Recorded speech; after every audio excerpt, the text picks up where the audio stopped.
Bismillahirrahmanirrahim. Okay, in the continuation of the previous session, where we were discussing about the labeling and packing rules 1986, we today we are going to discuss the amendments which have been proposed on 2nd May 2017, and they are in practice. They are being implemented now. ठीक है। इससे एक बड़ी निशानी जो आप लोगों से डिस्कस की थी, आप लोगों को ऑलरेडी पता है कि अब आप लोग जब ड्रग लेबल देखते हैं ना, तो लेबल पे आपको एक जगह पर एक कोड जरूर नजर आता है, क्यूआर कोड जो होता है, मतलब एक 2D बार कोड आपको नजर आता है जिससे मजीद इंफॉर्मेशन मौजूद होती है। ये इन रूल्स आने के बाद 2017 के बाद से ये मैंडेट ये कहा गया, और अब तो 2 साल गुजर चुके हैं। 2020 में अब ये ऑलमोस्ट इज मैंडेटरी। 2019 सितंबर में मजीद अमेंडमेंट आई है, तो कुछ चीज़ों पर खास तौर पर सीरियल शिपिंग के हवाले से मजीद एक्सटेंशन दे दी है। ये आप लोग ड्रैप की साइड पे देख लीजिएगा, क्योंकि वो एडिशनल चीज़ है। अच्छा, अब हम इसको ज़रा पढ़ना शुरू करते हैं। लास्ट क्लास में जहाँ तक मुझे याद पड़ रहा है, ये आपको बताया था कि अमेंडमेंट किस तरीके से होती हैं, और ये आपको कहा था कि ये वाला जो पोर्शन है, क्या मुझे रिपीट करने की ज़रूरत है? मुझे फ्रेंकली बता दें ताकि मैं टाइम सेफ रखूँ। सर कर दें रिपीट। ठीक है, लेकिन क्विकली करूँगा। लास्ट क्लास में हमने ये देखा था कि अमेंडमेंट किस तरीके से होती हैं। अमेंडमेंट में अब हम बात कर रहे हैं कि लेबलिंग पैकिंग रूल्स 1986 में अमेंडमेंट हुई है, और ड्राफ्ट अमेंडमेंट कह रही है कि रूल 2 में क्लॉज डी के बाद जो वर्ड एंड है उसे हटा दें। ठीक है, अब रूल 2 किसका? Clause D of rule 2 of labelling packing rule. अब मैं कोशिश करता हूँ, क्योंकि ज्यादा दूर नहीं इसलिए इसमें मूवमेंट आसान है। ये है labelling packing rules, these are the drug labelling and packing rules. और उधर क्या बात हो रही थी? क्या रेफरेंस है, भूलिया, रिकॉल करें क्या रेफरेंस था उधर का? क्लॉज डी के बाद कुछ ऐड करना था। कुछ तो ऐड करें, किसी को कुछ ना कुछ तो बोलना है, वरना फ्रेंकली बता दें फिर वीडियो लेक्चर दे दूंगा मैं, वो उससे मुझे भी आसानी होगी।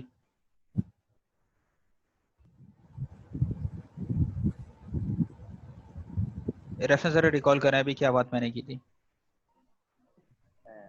सर सब क्लॉज डी में जो एंड है उसको जो है ना बिल्कुल ओमिट किया जाए, ओमिट कर, क्योंकि आगे बिल्कुल ठीक, और भी जो है बातें ऐड की गई हैं। ठीक है, वेरी गुड, एंड एंड पे वेरी आता है गुड, एंड। बिल्कुल ठीक है। यही बात हमने लास्ट क्लास से भी डिस्कस की थी। तो इस जगह पर से जो अभी मैंने हाईलाइट किया है, यहाँ से एंड हट जाएगा, और एंड हटने के बाद ई का जो पोर्शन है ये अपनी अपनी जगह पर रहेगा। एंड हट जाएगा, सेमी कॉलन तो अपनी जगह पर मौजूद रहेगा ना, ये अपनी जगह पर मौजूद है, तो ई कंटिन्यूएशन में रहेगा। ई जहां पे खत्म हो रहा है, ई खत्म हो रहा है यहाँ पर 1962। इसके बाद फिर कॉलन लगेगा, सेमी कॉलन लगेगा, और सेमी कॉलन के बाद फिर जो टेक्स्ट उधर लिखा हुआ है वो ऐड होना शुरू हो जाएगा। सही है। अब हम उधर आते हैं, ई के बाद क्या टेक्स्ट आना है, अब आप ये देख लें। ई के बाद एफ आएगा, तो ई के बाद ये वाला टेक्स्ट अब आना शुरू हो जाएगा।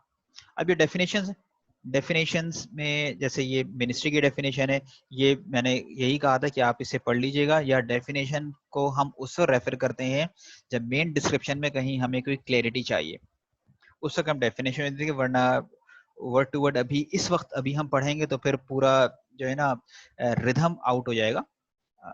तो अभी थोड़ी देर के लिए हम इन सब चीज़ों को स्किप करते हुए मैं आगे आ रहा हूँ, और उन्हीं डेफिनेशन के बाद ये डेफिनेशंस खत्म हो रही हैं। तो डेफिनेशंस कहाँ खत्म हो रही हैं? यहाँ खत्म हो रही हैं। डेफिनेशन खत्म होने के बाद फिर दूसरी जो अमेंडमेंट प्रपोज की वो ये कह रहे हैं कि after rule 3 the following new rule 3A shall be inserted namely, और फिर ये 3A रूल 3 किस हवाले से था? रूल 3 क्या कह रहा था? कोई कमेंट करेगा? What was the rule 3? क्या था रूल 3 में? रूल 2 में डेफिनेशंस थी, रूल 1 में शॉर्ट टाइटल एंड कमेंसमेंट था, रूल 3 में क्या था? एग्जैक्ट वर्डिंग नहीं पूछा, बस ये बताते था क्या डिस्कस किया गया था उसमें रूल 3 में, इन्हीं लेबलिंग पैकिंग रूल्स में। सर रूल 3 में मैनर ऑफ लेबलिंग था। Good, manner of labelling discuss किया था, वेरी गुड। अब 3 के बाद जो नया रूल हम ऐड कर रहे हैं, इसे 4 का नाम नहीं दिया, 3A का नाम दिया। क्यों?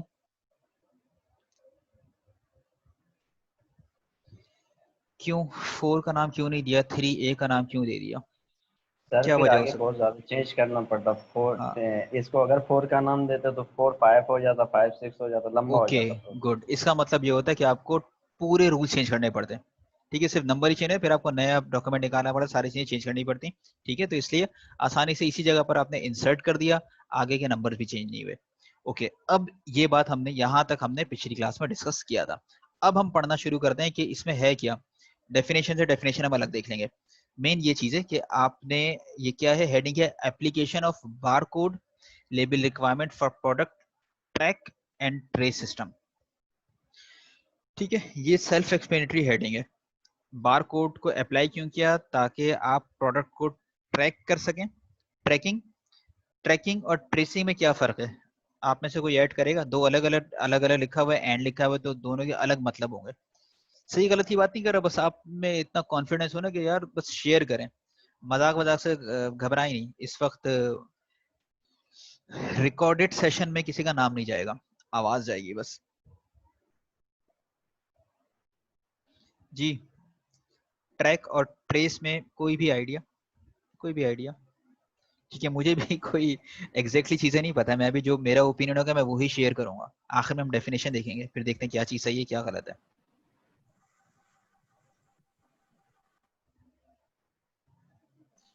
जी सर, शायद ट्रैकिंग की है कि अगर हम लोग एट अ स्पॉट किसी चीज़ को हम ट्रैक करें उस टाइम को हम ट्रैकिंग कहेंगे। अगर हम किसी एप्लीकेशन किसी सॉफ्टवेयर के थ्रू किसी को हम फाइंड करते हैं तो उसको शायद ट्रेसिंग कहेंगे। ठीक है, सही शायद यही है। ठीक है, आपने बेहतर इसको एक्सप्लेन किया। इसको हम थोड़ा और मॉडिफाई करने की कोशिश करते हैं।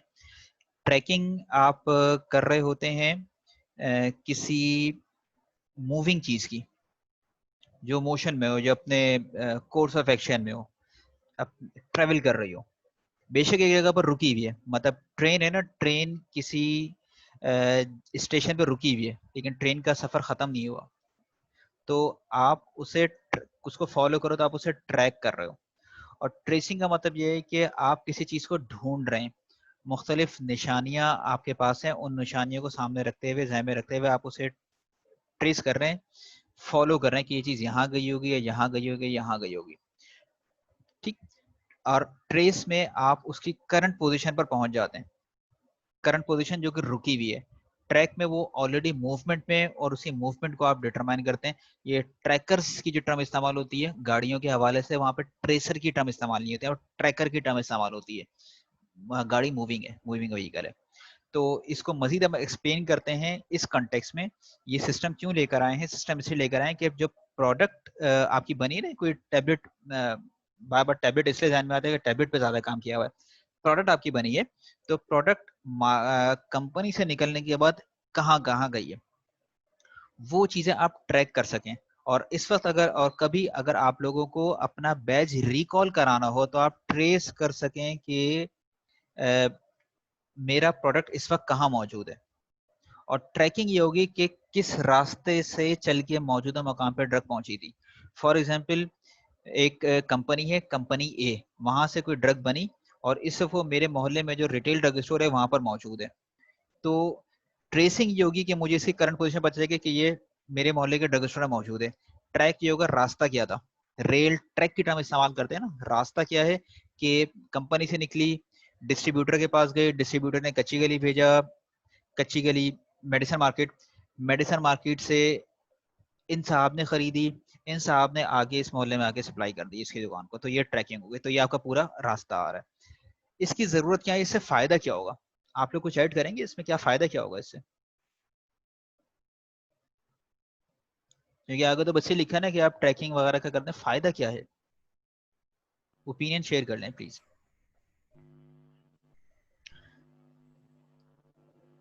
सर कोई सर अगर जी जी,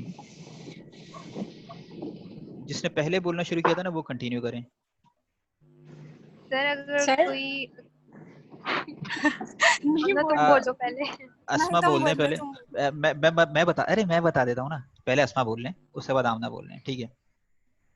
सर मतलब ट्रैकिंग में ये कि हमें पता होगा कि वो कहाँ कहाँ गई और किसने खरीदी, तो इससे फायदा ये हो सकता है कि अगर तो इन केस कोई उसका गलत यूज कर रहा हो कुछ, तो हम उस वो चीज हमें पता चल ऐसा है, या अगर उसको कोई किसी इलीगल वे से यूज करना चाह रहे हो, ठीक ऐसा है, भी हो सकता सही है, है। ठीक है, मतलब ठीक है, मैं इसको इस तरीके से ले रहा हूँ कि आप बात समझ गए हैं, लेकिन अभी क्योंकि इमीडिएटली मैंने पूछा तो शायद अभी प्रॉपर वर्ड्स नहीं मिल पा रहे हो।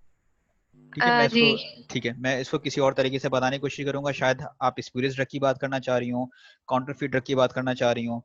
फॉर एग्जाम्पल कभी कभी ऐसा होता है ना कि मार्केट में ड्रग पकड़ी जाती है कि भाई अच्छा ये दवा है, मतलब आपने कोई मेडिसिन इस्तेमाल की, अब मेडिसिन इस्तेमाल की और इससे फर्क ही नहीं पड़ा। खैर ये क्या मजाक है यार, मैं तो एबट की दवाई लेकर आया हूँ, फर्क नहीं पड़ा। तो फिर आप अगर जरा सा रूल्स को फॉलो करते हैं, थोड़ा सा चीजें भी पता है, तो आप एबट वालों के पास पहुंचेंगे, भाई ये क्या तुम लोग बना रहे हो, या जो ऐसे। कंज्यूमर एसोसिएशन उसको बोलेंगे कि भाई क्या बना रहे हो, ये मैंने ये तुम्हारी दवा खाई, मुझे कोई असर ही नहीं हुआ। तो अब उनके पास ये सिस्टम होगा, अब उनके पास ये मैकेनिज्म होगा, वो ट्रैक कर लें, पहले तो वो देखेंगे भाई वो वाकई हमारी दवा है, कोई काउंटरफीट तो नहीं है।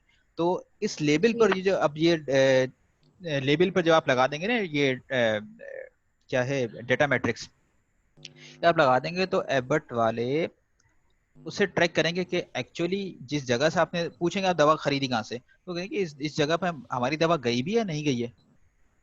जी अगर गई ही नहीं है तो सीधा या तो काउंटरफीट है या स्पूरियस है।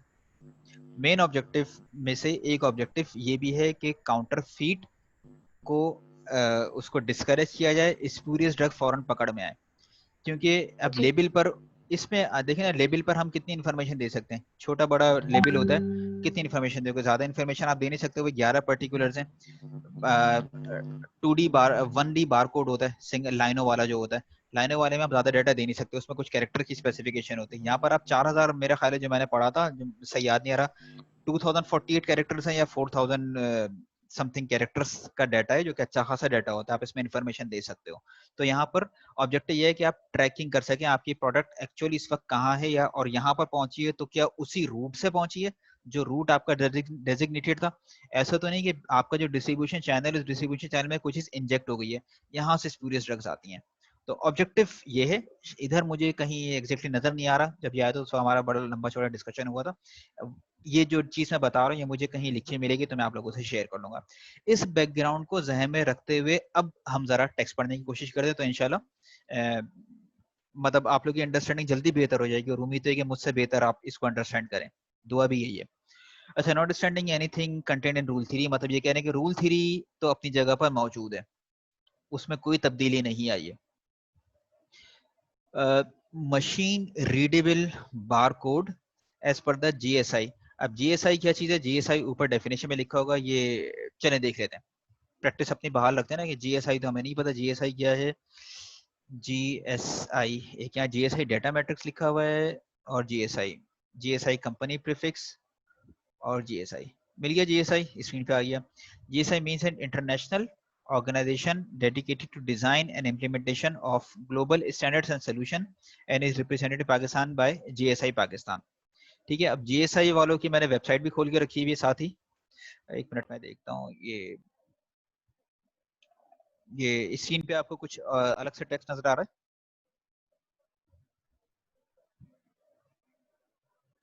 ये आप लोग एड्रेस बार देख सकते हैं अभी।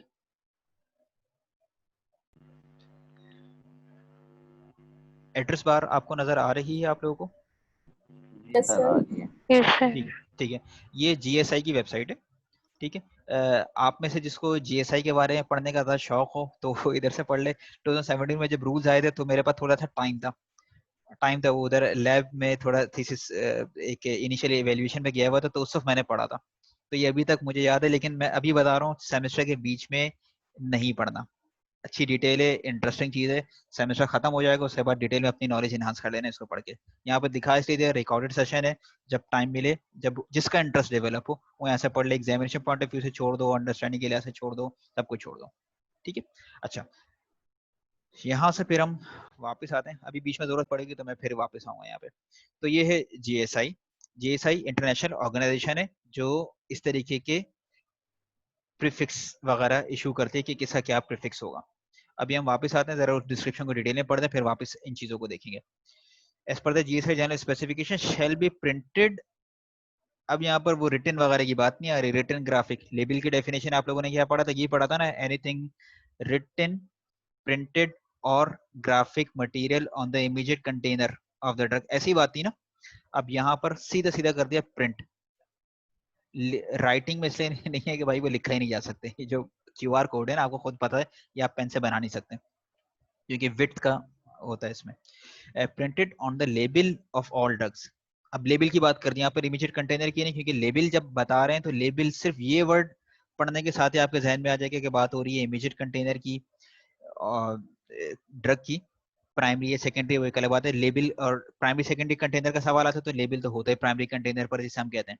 बाकी उसके बाद हम लेबल की कैटेगरी में उसको सच लेकर नहीं आते, क्योंकि सेकेंडरी ट्रेजरी को लेबल की कैटेगरी में लेकर आएंगे तो रूल 3 अप्लाई करना पड़ेगा, रूल 3 तो अप्लाई नहीं होता।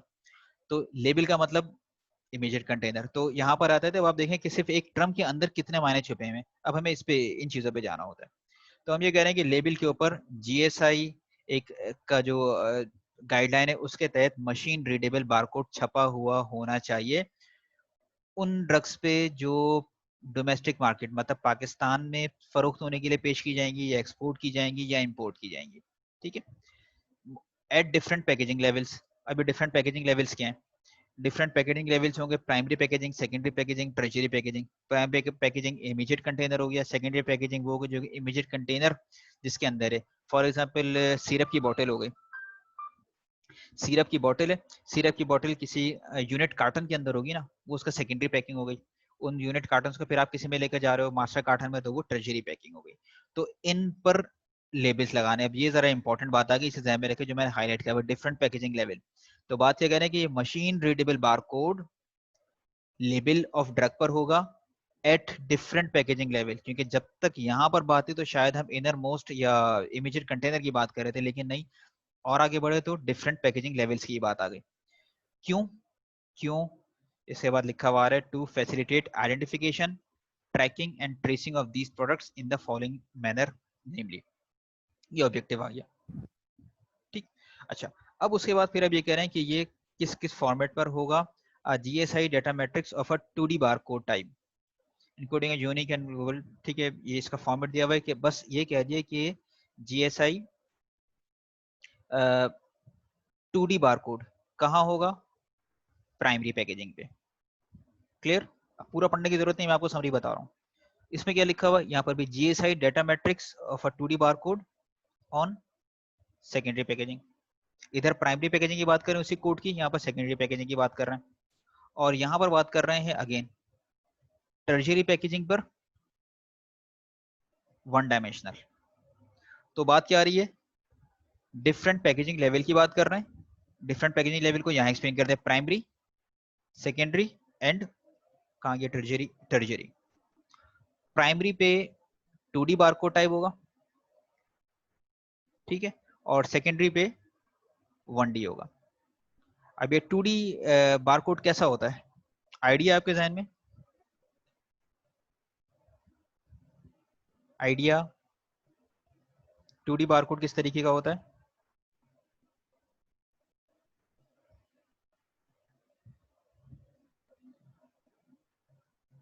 भाई वो मेरा ख्याल है कि माइक को अनम्यूट करने का ऑप्शन आप लोगों के पास मौजूद है। सर वो QR कोड की तरह होता है शायद। ठीक है, सही है। मतलब एक डब्बा, एक रेक्टेंगल नहीं, रेक्टेंगल या स्क्वायर शेप बनी हुई, तो उसके अंदर कुछ डॉट्स होते हैं। ठीक है। अच्छा, क्योंकि मैंने भी वेबसाइट आपको दिखाई थी ना इसकी GSI की, मैं इसी वेबसाइट पर जाता, मैं इन्हीं के right from the horse mouth हम लेकर चलते हैं, वो क्या कहते हैं इन चीजों के बारे में, बजाय से मैं इधर उधर की तस्वीर लेकर मैं आप लोग को एक्सप्लेन करूँ। अच्छा, आखिरी 10 मिनट में मीटिंग के मैं इसको खत्म कोशिश करता हूँ, इसके अंदर अंदर ही कर दूँ। GSI की वेबसाइट, ओके। अब ये आप देख रहे हो GSI बारकोड्स, हम किसके ढूंढ रहे हैं? 2D और 1D बारकोड को देख रहे हैं कि ये होते कैसे हैं। पहले 1 डायमेंशन को देख लें, ऊपर 1 डायमेंशन आया, 1 डायमेंशन में सी डिटेल। स्क्रीन प्रॉपर्ली फॉलो हो रही है ना? देर से तो नहीं आ रही आप लोग के पास? ये मुझे बताएं, ये इंपॉर्टेंट है, फिर मैं उसी पेज से चेंज करूं। सही आ रही है। ठीक है, सही है सर। ठीक है। सी डिटेल पे गए आप, जब सी डिटेल पे गए तो बस मेरा नेट सही चलता रहे। ओके, स्क्रीन चेंज हुई, थोड़ा सा नीचे आ रहे हैं। अभी आपके पास स्क्रीन पे आ रहा है कुछ? ये सिंपल बारकोड्स हैं। ये एग्जांपल है 1D बारकोड की। ठीक है, सिंपल बारकोड जो हम कहते हैं 1D, ये वो वाले हैं। अब ये इनके फॉर्मेट्स हैं, ये 14 वाला फॉर्मेट है जिसमें ये 14 डिजिट्स होता है। ये आमतौर पर अभी भी आप लोग देख लेंगे अपने घर में कोई भी प्रोडक्ट होगा उसमें ये वाला बारकोड पड़ा हुआ होगा, ये 14 कोड वाला, जिसको आप देखते हैं कि इसके शुरू के 3 कैरेक्टर को देखकर आप कंट्री नेम आइडेंटिफाई करते हैं कि कहाँ मैन्युफैक्चरिंग कहाँ की कंट्री की है। ये तो पता है ना आप लोगों को? यार यस नो तो बोल दो। No sir. जी सर। और यार ये नहीं बोले यार प्लीज, ये नहीं बोले ये नहीं पता। देखो ये आप लोगों ने ये हर दफा जब एक बाइकआउट की वेव आती है ना कि हमें इसराइली मसनूआत, अमरीकी मसनूआत, इंडियन मसनूआत का बाइकआउट करना है, तो उस वक्त एक अवेयरनेस आती है, आपको पता कैसे चलेगा कि ये इसराइल की बनी हुई है, जर्मनी की है? तो भाई वो आप देखें, ये शुरू के 3 नंबर होते हैं, ये हर कंट्री का स्पेसिफिक कोड है कि जो कि जीएसआई ने असाइन किया हुआ है। तो ये जो 0xxx, अब नंबर नहीं बता रहा मैं, ये नंबर तुम लोग खुद ढूंढना जिसको शौक होगा ना, ये पाकिस्तान का कोड है, ये इंडिया का कोड है। तो जिस कोड पर ये 3 डिजिट लिखे होंगे ये इसराइल का होगा, ये इस्तेमाल नहीं करना। पाकिस्तान में मिलना तो होगा ही नहीं, मिलेगा तो नहीं। ये कोड अमेरिका का, नई प्रोडक्ट इस्तेमाल नहीं करनी। ये प्रोडक्ट चाइना का है, सस्ता है तो इस्तेमाल करो, महंगा है तो इस्तेमाल नहीं करना। ठीक है, ये हो गया 1D। अच्छा, अब वापस आते हैं, क्योंकि हमें ये अब इसमें क्या क्या नोमेनक्लेचर है ये मैं आपको वैसे बता दूं। जब जी सीरीज को ये कोर्स पढ़ाया था ना मैंने, जी सीरीज को, तो उनको एक असाइनमेंट दिया था कि पेप्सी कोला की जो बॉटल है उसके ऊपर जो बार कोड है उसे डिकोड करो, और करके दिया था। लेकिन मसला वही, वक्त गुजर जाता है, क्या करें। अच्छा, 2D कोड की बात करते हैं। ये आ गया 2D बार कोड, क्योंकि जो बार बार ये मिक्स होता है ना QR कोड से, सिर्फ इस वजह से मैं डायरेक्ट वेबसाइट पे गया हूँ। ये आप देखिएगा 2D बार कोड। और तसल्ली के लिए मैं से ये बताता हूँ, यहाँ पर ये इधर यहाँ पर 2D बार कोड ही की बात हो रही है। ठीक है, ये 2D बार कोड की बात हो रही है। वापिस आते हैं हम इधर, ये 2D बार कोड और ये सी डिटेल में जब हम गए तो अब आपके पास आ रहा है ये डाटा मैट्रिक्स, ये पूरा GS1 डाटा मैट्रिक्स की बात हो रही है जो हम अब तक पढ़ते हुए आ रहे हैं इसमें रूल्स में। एक दफा मैं फिर भी दिखाता हूँ, GS1 data matrix of a 2D barcode type. तो GS1 डाटा मैट्रिक्स ये है 2D, और जो हम QR कोड बोलते हैं वो ये है। ठीक है, GS1 QR कोड वो ये जिसके ये 3 मतलब ये स्क्वायर शेप है और इसके ऊपर 3 छोटे स्क्वायर्स लगे हुए होते हैं, आइडेंटिफिकेशन के होते हैं, इनकी अलग कोडिंग चल रही होती है। और ये GS1 डाटा मैट्रिक्स में इस तरीके का कोई चेक पॉइंट नहीं है। ये फर्क जहन में रखिएगा, क्योंकि हम कम से कम 2 सेशंस में हमने डिस्कस किया है ना, तो मैंने भी QR कोड बोला है और आप लोगों ने भी आसानी के लिए QR कोड ही बोला था, क्योंकि उस वक्त तक डिस्कस नहीं किया था, इसलिए मैंने ठीक है जाने दी कि QR कोड बोल रहे हैं। लेकिन QR कोड से आपके जहन में ये इमेज आता है, अभी भी अपना मोबाइल उठा के देंगे ना कहीं ये चीजें नजर आ जाएंगी। ये GS1 डाटा मैट्रिक्स से लेबलिंग पे इसकी रिक्वायरमेंट है, ठीक है। तो अब जब आप किसी भी ड्रग का लेबल देखेंगे तो उसमें रिक्वायरमेंट ये वाली है, इसी को करना है, इसको नहीं करना। ये अगर कोई in addition to this GSI करना चाह रहा है वो कर सकता है। लेबल की रिक्वायरमेंट में अब ये GS1 डाटा मैट्रिक्स ऐड हो गया, ये वाला कोड आपको देना है। ठीक है, क्लियर हुआ? यहाँ पर कोई चीजें तो अभी डिस्कस कर लें, क्योंकि ये क्लियर हो गया तो मेरा ख्याल है आगे पढ़ने की जरूरत ही नहीं होगी, बहुत क्विकली निकल जाएंगे सारे सब ये इसके जो अमेंडमेंट्स हैं।